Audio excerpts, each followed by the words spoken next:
so you do with it what you will. And I hung up the phone. He like tried to say something, and I'm like, I don't want it. Yeah, and I don't got nothing to say to you. Right. I don't even want to hear what you. I just want you to hear me. Yeah. I just wanted, and it was really me taking my power back. A whole lot more work had to be done after that, but you gotta start somewhere. You gotta start somewhere, because I said I didn't want to continue to make bad decisions or moving through this earth the way that I was moving based on somebody else's wrongdoings. Yeah.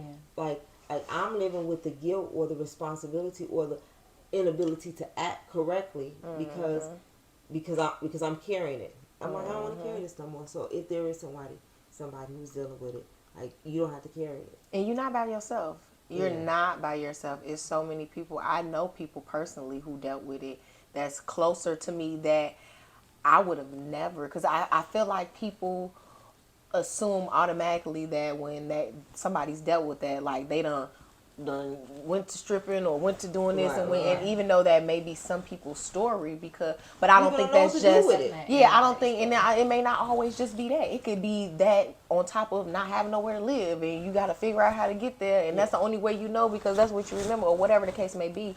And so it makes it seem like it's not normal, even though it is. It shouldn't be, but it's something that it's not an embarrassing thing. It's something that was wrong. You were wronged.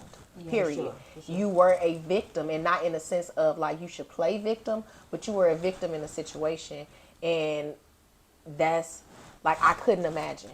Like I say it all the time. Like I don't even, like, little girls coming at my daughter sideways, I'd be like, where they live at? Like, where they live at? We going to their house, we talking to their mom, we nipping this in the bud right now, because we not about to live on this block like this. You ain't about to be out there fighting nobody, because I'll be out there fighting somebody's kid. And I don't want to be that way. Right, no. I don't want to be that way, but I could just see somebody just stealing off one of my kids, and me just like running outside, like not even thinking about it. And so like I couldn't even imagine. I would be in jail.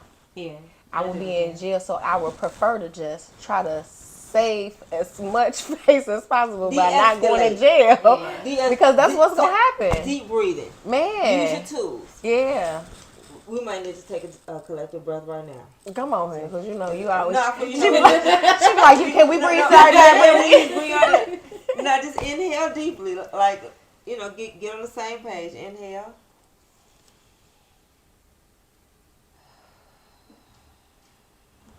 Yeah.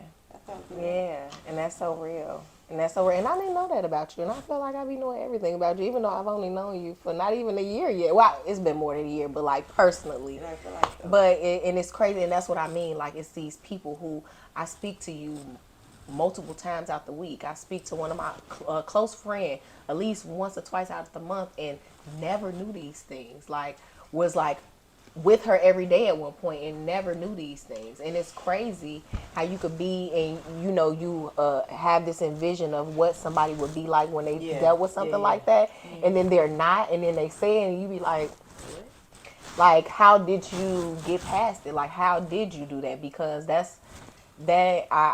just couldn't even imagine. It's just crazy. But see, the only reason I really brought it because trauma is trauma, right?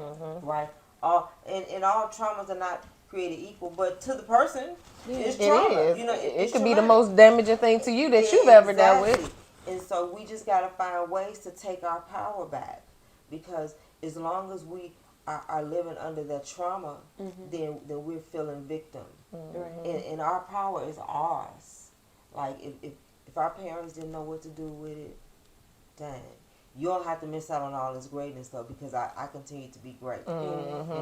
Just know that you may not ever get it. You know what I'm saying? Like, because people can only do what people can do.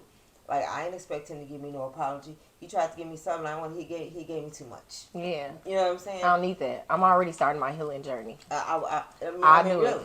And I suppressed it. We suppress it. A lot of times, we don't even think about the things that our parents went through. A lot of times we have to suppress it in order just to keep moving forward. We don't even think about it. I buried that for years until Oprah. I was watching Oprah show. I promise you, and she talked about all these emotions start coming up. You know what I'm saying? Yeah, but it's like you said, somebody talking about it, making it more comfortable to speak about, and then more people will do it. And I think that sometimes that's people's purpose. Yeah. And it's unfortunate that you had to deal with that to get to that purpose. But sometimes your purpose is to help those other people who can't help themselves, or who can't speak up for themselves, or who's too scared to. Facts.